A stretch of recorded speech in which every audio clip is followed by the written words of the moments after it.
নমস্কার, আপনারা দেখছেন টিসিবি এডুগাইড। আমি এডুকেশন কাউন্সিলর রত্ন কুমার মন্ডল। এবং সিবিএসসি রেজাল্ট রিসেন্টলি বার হয়েছে, তারপর কিন্তু অনেকে আমাদের সঙ্গে কন্ট্যাক্ট করছে যে কারোর কোনো একটা সাবজেক্টে প্রবলেম হয়ে গেছে বা টোটাল পিসিবির যে মার্কসটা সেটা কমে গেছে বা পিসিএম এর মার্কস কমে গেছে। আমরা জানি পিসিএম এর মার্কস কম হলে ইঞ্জিনিয়ারিং এ ভর্তি হওয়া যায় না, অনেকে নেয় না। আর পিসিবি 50% বিলো হয়ে গেলে মেডিকেলে এলিজিবিলি থাকে না। তো সেই জায়গা থেকে যদি কারোর পিসিবি বা পিসিএম এর মার্কস কম হয়ে গিয়ে থাকে বা ধরুন কোনো একটা সাবজেক্টে আরটি চলে এসছে, ফিজিক্স কেমিস্ট্রি বায়োলজি বা ম্যাথের মধ্যে, তাহলে কিন্তু তারা খুব দুশ্চিন্তায় পড়ে গেছেন।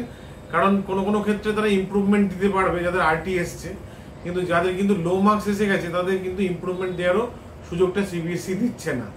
তার ফলে তারা কিন্তু দুশ্চিন্তা এটাই যে ইঞ্জিনিয়ারিং বা মেডিকেলে ভর্তির ক্ষেত্রে তাদের কিন্তু ক্রাইটেরিয়া আটকে যাচ্ছে। তার জন্য আমরা একটা সলিউশন নিয়ে এসেছি।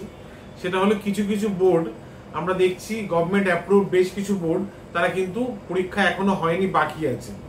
তারা কিন্তু টিওসির অপশন দিচ্ছে, মানে ট্রান্সফার অফ ক্রেডিট। মানে যে সাবজেক্টগুলো ভালো মার্কস সেই সাবজেক্টগুলোকে ট্রান্সফার করে যে সাবজেক্টটা পুরো মার্কস আছে সেই সাবজেক্টটা আবার পরীক্ষা দেওয়া যাবে। ফলে এই বছরের মধ্যেই রেজাল্টটা পাবলিশ হবে এবং এই বছরই তারা বিটেক বা এমবিবিএস এ ভর্তি হতে পারবে। বেশ কিছু গভর্নমেন্ট অ্যাপ্রুভ বোর্ড আমাদের কাছে আছে, যেটা যাদের এই লো মার্কস বা লো পিসিএম বা আরটি সমস্যাগুলো এসছে সেগুলো কিন্তু আমরা সলিউশন করে এই ইয়ারেই তাকে এমবিবিএস বা বিটেকে ভর্তি করে দিতে পারবো। যাদের এরকম সমস্যার মধ্যে পড়েছেন তারা ইমিডিয়েটলি কন্ট্যাক্ট করুন, বা এই ভিডিওটা যারা দেখছেন তাদের বন্ধু বান্ধবের যে সমস্যা হয়ে থাকে তাদেরকে ইনফর্ম করুন, ভিডিওটা শেয়ার করুন।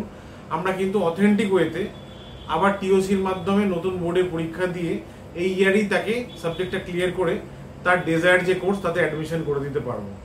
কিন্তু তার জন্য ইমিডিয়েটলি কন্ট্যাক্ট করতে হবে যাতে ইয়ারটা সেভ করা যায়। নমস্কার।